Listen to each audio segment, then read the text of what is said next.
crianças, tudo bem? Sejam bem-vindos ao Meados Históricos, o canal que apresenta a história em pequenos e deliciosos sachês. Eu sou Nicolás e nesses vídeos nós vamos falar a respeito da Guerra Fria, a grande marca da segunda metade do século XX, a maior disputa ideológica da história que durou basicamente meio século entre Estados Unidos e União Soviética. Bora lá, bem? Primeiro ponto importante quando a gente fala de Guerra Fria. Vamos tentar entender o que foi a Guerra Fria como um todo. Vamos tentar entender os princípios, os objetivos, a estrutura da Guerra Fria, para depois pensarmos em momentos mais tensos e em momentos mais de distensão, certo? E na sequência, mesmo que não faça parte diretamente da Guerra Fria, você vai ter vídeos também a respeito da Guerra Fria pelo mundo, falando da descolonização da Ásia e da África, falando também da Guerra Fria na América Latina, porque o mundo inteiro de fato vivenciou essa disputa.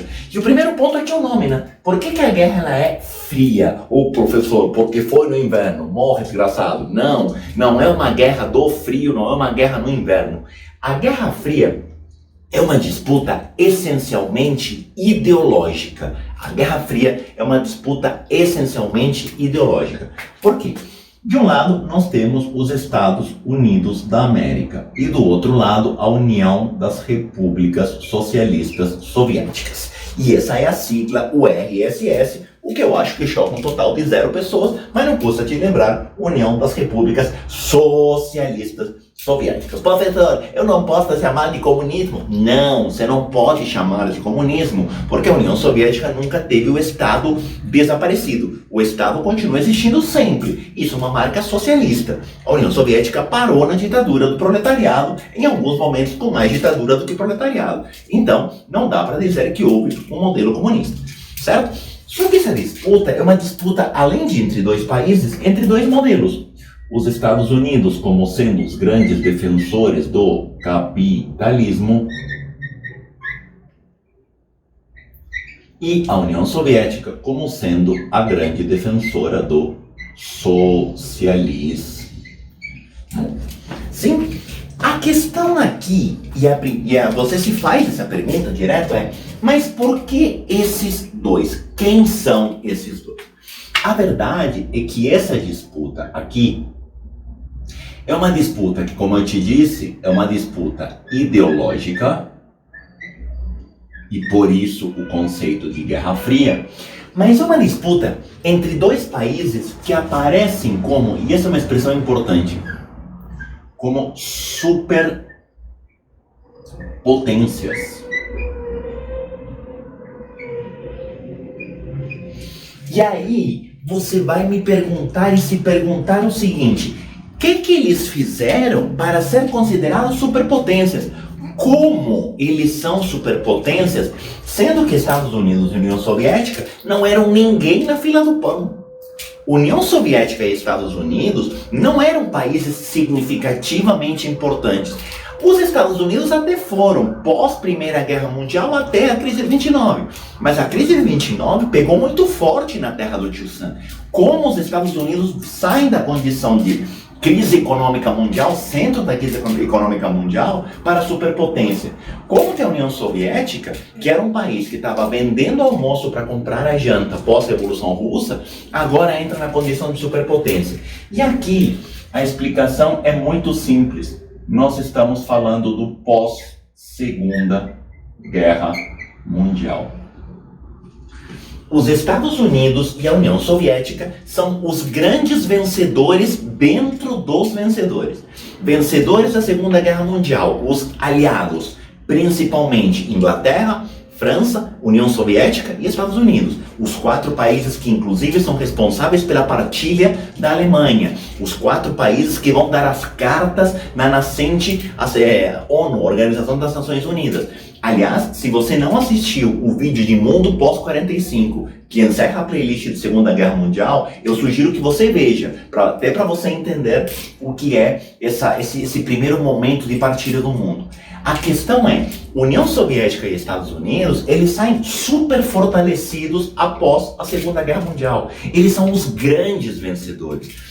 Por quê? A França foi invadida pelos nazistas e ficou anos sob dominação nazista. E a libertação da França pelos aliados, ela se dá através de guerra, através de tiro. Portanto, a França está arrebentada pós Segunda Guerra Mundial. A Inglaterra teve alguns bombardeios aéreos no seu território. A Inglaterra não foi a grande destruída, mas a Inglaterra não sai assim ilesa da Segunda Guerra Mundial. O que os Estados Unidos perdem na Segunda Guerra Mundial? Uma base militar, a base de Pearl Harbor, no Havaí, e alguns soldados. Mas não teve, de fato, uma guerra no seu território. De novo, pela segunda vez, os Estados Unidos participam de uma guerra fora do seu território.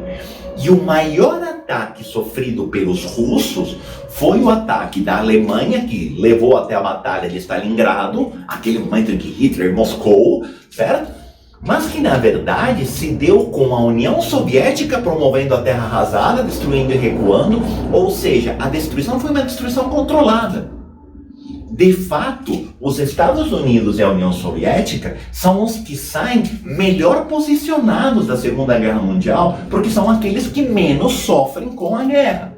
A ponto de União Soviética e Estados Unidos terem condições de desenvolver outras áreas da indústria bélica, como por exemplo a energia nuclear, como a gente vai ver daqui a pouquinho. Então, os Estados Unidos e a União Soviética não são apenas dois modelos, porque são dois modelos ideológicos e econômicos, mas são também as duas nações mais fortes do mundo. Sim? E é isso que vai marcar a Guerra Fria. Quando a gente fala dos princípios da Guerra Fria, o mais importante, aliás, se você tiver que guardar a Guerra Fria em uma palavra, você vai guardar essa aqui, ó. A Guerra Fria é uma guerra de bipolarização mundial. A Guerra Fria é uma guerra que não permite neutralidade. A Guerra Fria é uma guerra que não permite em cima do muro. A Guerra Fria é uma guerra que funciona como se fosse um ímã. E eu gosto da expressão ímã, até para fazer um momento interdisciplinar com a física, que eu tanto odeio e tão pouco sei. Mas o ímã, ele tem duas possibilidades. O ímã, ele te atrai, ou o ímã, ele te repele. Certo? A Guerra Fria, ela faz isso. A Guerra Fria, ela vai pegar os países do mundo em duas possibilidades. Ou vai atrair o país para o lado americano e, consequentemente, expulsá-lo do bloco soviético, ou vai atraí-lo para o bloco soviético e, consequentemente, afastá-lo do grupo dos Estados Unidos. Por isso a ideia de polos. O bipolar está falando de dois polos. Opa, professor, minha mãe morre, desgraçado, certo? Bipolarização está falando de dois polos. Um polo capitalista e um polo socialista, que te atrai e te repele do outro. E se você está no outro, você não pode estar no um. Não há a possibilidade de neutralidade na Guerra Fria. Professor, mas eu ouvi falar que teve uma turma na conferência de Bandung que quis ser neutra. Sim, e se ferrou de verde e amarelo. A gente vai ver isso na descolonização da Ásia e da África. Países que se declararam neutros na Guerra Fria tiveram sérios problemas. Telefone para Jânio Quadros. Jânio Quadros tentou se declarar neutro na Guerra Fria e se deu muito mal. Então, neutralidade na Guerra Fria é algo muito difícil. Por quê? Pelo fato de ser uma disputa ideológica. E são ideologias completamente opostas. Uma que defende propriedade privada, outra que defende coletivização dos meios de produção. Tá? Só que essa Guerra Fria, ela é marcada também pela ideia de equilíbrio do terror. E a ideia de equilíbrio do terror é uma ideia muito semelhante àquela que eu usei no vídeo de Primeira Guerra Mundial para te falar de paz armada, de sensação de uma quase guerra. Ou seja, a ideia de equilíbrio do terror é a ideia de um conflito iminente. Conflito iminente. Sabe o que isso significa, usando o português claro? Que é uma constante sensação de VDM. VDM igual vai dar M, certo? Há uma constante sensação de que o mundo vai acabar. Há uma constante sensação de que haverá uma terceira guerra mundial. Os dois blocos estão se preparando para isso. Há uma constante preparação para uma guerra, mas essa guerra não acontece. Por isso que é um equilíbrio. os dois lados vivem um cenário de pré-guerra constante, iminente. A qualquer momento vai explodir, mas não explode. Por que que não explode? Porque o potencial destrutivo de ambos os dois, como diria o filósofo, é muito alto. Tanto os Estados Unidos quanto a União Soviética têm potencial para arrebentar com o mundo. O que eles fazem? Eles ficam brincando de mostrar poder, mas sem um ato específico de ataque. E aí vem a terceira questão. As demonstrações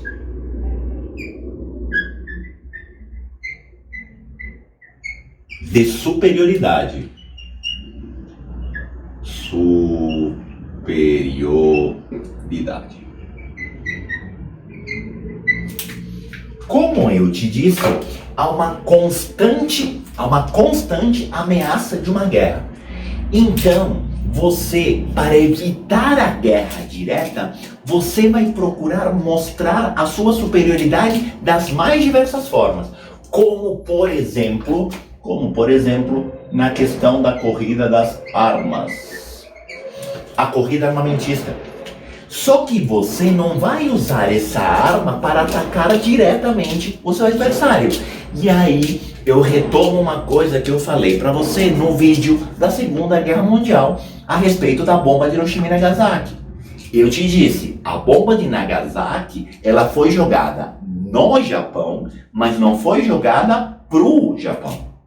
A segunda bomba atômica, a bomba de Nagasaki, é uma bomba que foi jogada no Japão para atingir Moscou. E não para atingir diretamente com a bomba, mas para dar um claro recado à União Soviética. Se fôssemos usar uma linguagem bem atual, eu te diria, os Estados Unidos jogaram a bomba no sentido de o pai tá on. Eu tenho sobrando. Eu posso ficar desperdiçando bomba atômica. Eu joguei uma para acabar com a guerra. Eu joguei a segunda para não dar a menor chance. E para dar o recado, ó, tá sobrando, hein? Vem em mim. Pode vir. Eu tenho. Demonstração de superioridade. Certo? Assim como a questão do espaço. A corrida espacial. A corrida espacial ela é fundamental para você entender essas demonstrações de superioridade.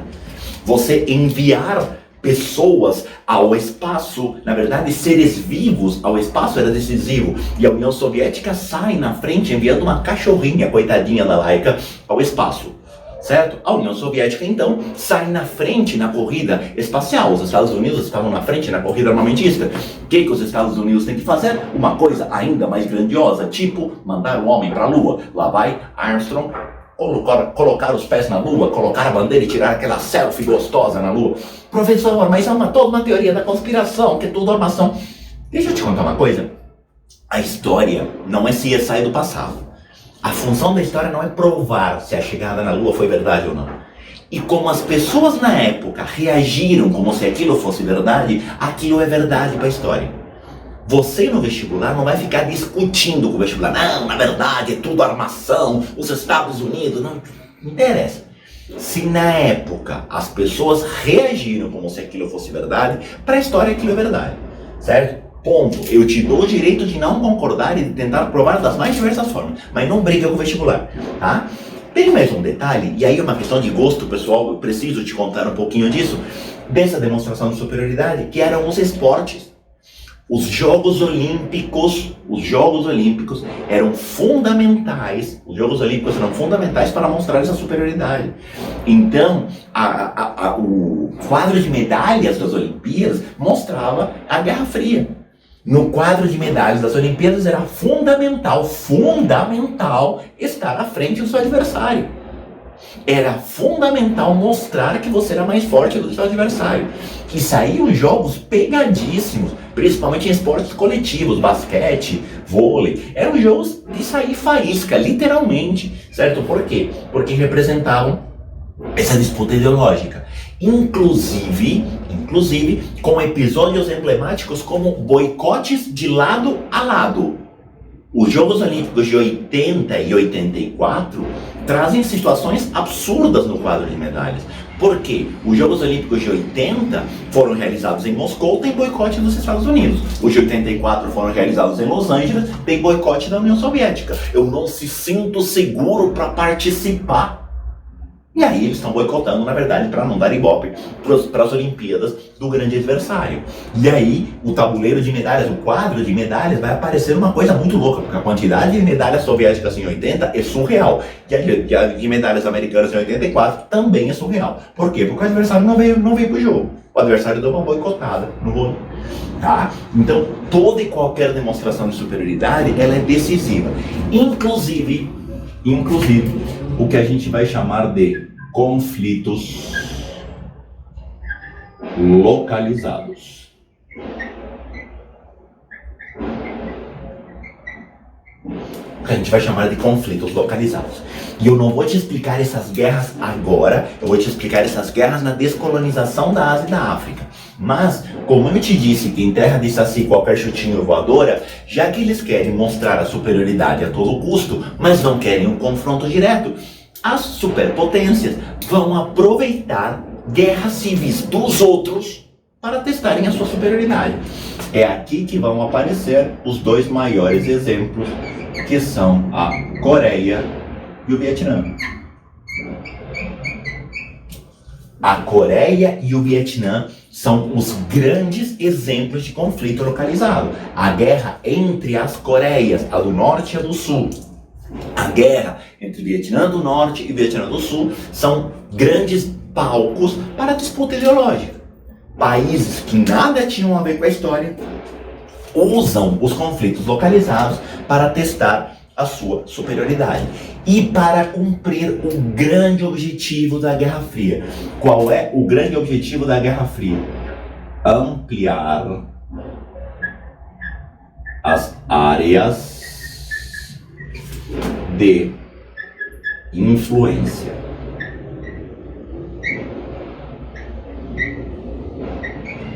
E aqui eu quero que você guarde essa expressão, áreas de influência. Tanto a União Soviética quanto os Estados Unidos querem captar países para o seu lado. Eu não vou usar a palavra coagir porque é uma palavra feia. A ideia aqui é se mostrar mais forte do que seu adversário, trazendo mais países aliados, especialmente fora da Europa. Fora da Europa. E você vai perguntar para mim, Nicolás, mas por que fora da Europa? Simples, porque a Europa já foi partilhada em duas áreas de influência. Quem fez isso foi a Conferência de Yalta, lembra? Na Conferência de Yalta, países que foram libertos do nazismo pela União Soviética estão na área de influência soviética. Países que foram libertos do nazismo por qualquer país capitalista estavam na área de influência americana. Então, a Europa já está resolvido. Agora o rolê é fora da Europa. Então, essas duas superpotências vão tentar expandir essas áreas de influência na África, na Ásia e na América. Certo? Inclusive, era muito interessante você ter alguém aliado numa área geográfica próxima ao seu adversário. Explico. Era muito interessante para os Estados Unidos ter países capitalistas perto da União Soviética, perto geograficamente da União Soviética. Por quê? Vai que dá BO e é necessário um conflito armado. Já teria uma base militar. A mesma coisa vale ao contrário. Era muito interessante para a União Soviética ter países aliados aqui na América. E quanto mais perto dos Estados Unidos, melhor. E aí você deve estar lembrando de quem? De Cuba. Cuba era tudo que a União Soviética sempre sonhou. Um aliado socialista no nariz dos Estados Unidos. Por quê? Porque isso, em caso de um conflito direto, poderia significar uma base militar. Alô, crise dos mísseis. Certo? Então, de fato, é uma questão muito importante. E ao mesmo tempo que os dois países querem ampliar as suas áreas de influência, eles querem fiscalizar o avanço do adversário. Fiscalizar avanços do adversário.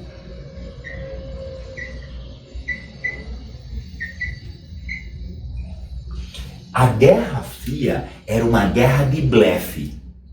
A Guerra Fria, em alguns momentos, ela era uma guerra de aparências. A Guerra Fria, nessa ideia do equilíbrio do terror, muitas vezes o terror nem era tão terrível assim, mas você o pintava como se fosse. Às vezes nem era tão interessante ou era tão necessário você ter uma baita de uma arma, mas sem contar para o mundo que você tinha. Então, a Guerra Fria, ela vai criar uma constante ideia de que há infiltrados, de que há informações secretas, de que eu não posso contar para o meu adversário e eu também quero saber o que ele tem. Sabe quem vai entrar em ação aqui? Espionagem.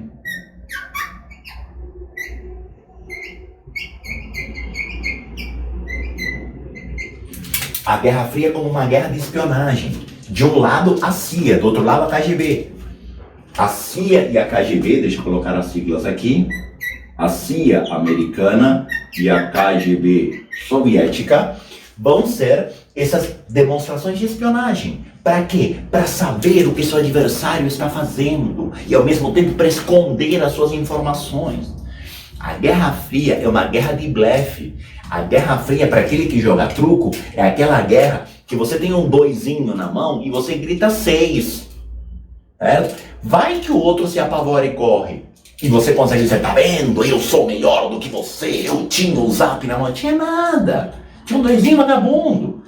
A Guerra Fria é uma guerra na qual as demonstrações de superioridade podem ser reais ou não. E nesse ou não, que a espionagem é fundamental. Até para desmascarar o seu adversário.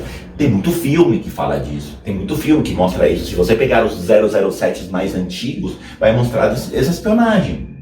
Essa questão sempre de você enviar infiltrados, tentar descobrir segredos. É fundamental na Guerra Fria. Tá? Como é que cada país vai fazer isso na prática? A União Soviética e os Estados Unidos vão tentar, na prática, fazer isso mais ou menos das mesmas formas. E aqui, já que nós falamos de polo na bipolarização mundial, eu vou te dizer aqui que vai rolar uma espécie de ação e reação na Guerra Fria. Tudo aquilo que os Estados Unidos fazem, a União Soviética faz também. Os Estados Unidos vão promover o chamado intervencionismo.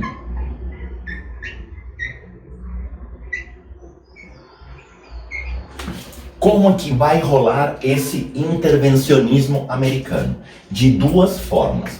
O intervencionismo americano vai aparecer na figura da OTAN, Organização do Tratado do Atlântico Norte, que era o intervencionismo, que era uma instituição que cuidava da questão militar. A OTAN, ela é militar, mas principalmente através da doutrina Truman.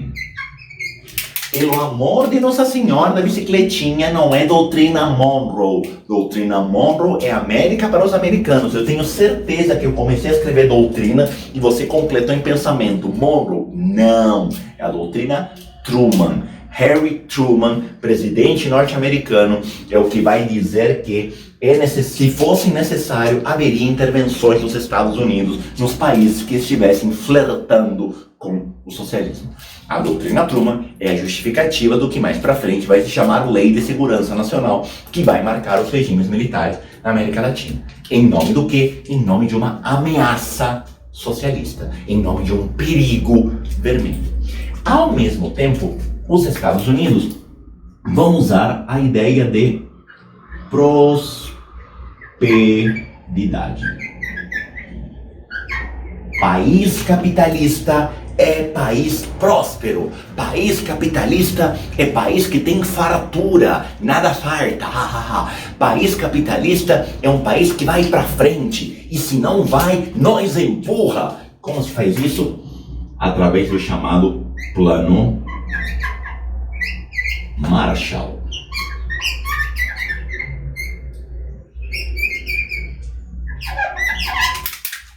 Esse plano Marshall é um plano de investimentos norte-americanos. Se o país garantisse que nele não haveria vez para o socialismo, os Estados Unidos ajudavam na reconstrução e emprestavam generosas quantias de dinheiro. emprestavam. Eles são loucos, mas não rasga a nota de 200. Ninguém dá dinheiro, tá? Empresta dinheiro. Ao mesmo tempo, e essa é uma coisa muito importante, os Estados Unidos começaram um processo conhecido como caça às bruxas. E essa caça às bruxas não é a caça às bruxas medievais, que eram bruxas de verdade. Agora as bruxas mudaram de nome e de cor. Aquela bruxa que andava de preto, com chapéu, nariz torto e gostava de gato, agora a bruxa anda de vermelho com uma foice e um martelo e lê o Capital. Agora a bruxa é uma bruxa metafórica. Agora a bruxa é o comunismo. Essa expressão, ela nasce a partir de um senador norte-americano chamado Joseph McCarthy, que vai lançar o chamado macartismo.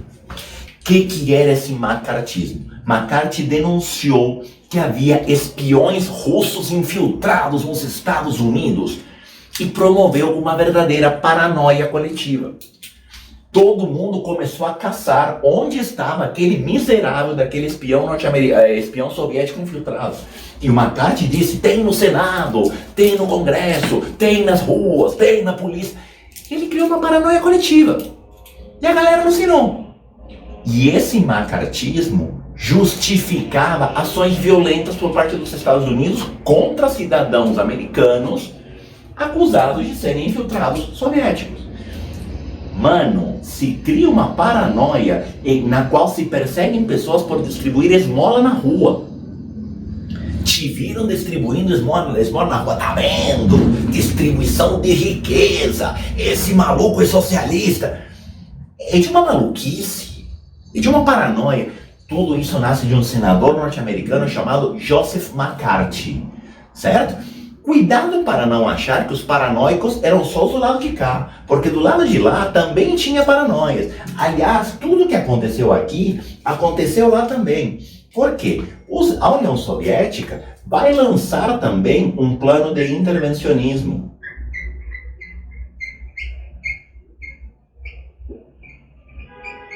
Nome do intervencionismo soviético vai chamar Pacto de Varsóvia. O Pacto de Varsóvia está para a União Soviética, assim como a OTAN estava para os Estados Unidos. Também uma organização militar. A União Soviética vai lançar também um plano de alianças políticas. E se não fosse pouco, também vão lançar um plano de ajudas econômicas.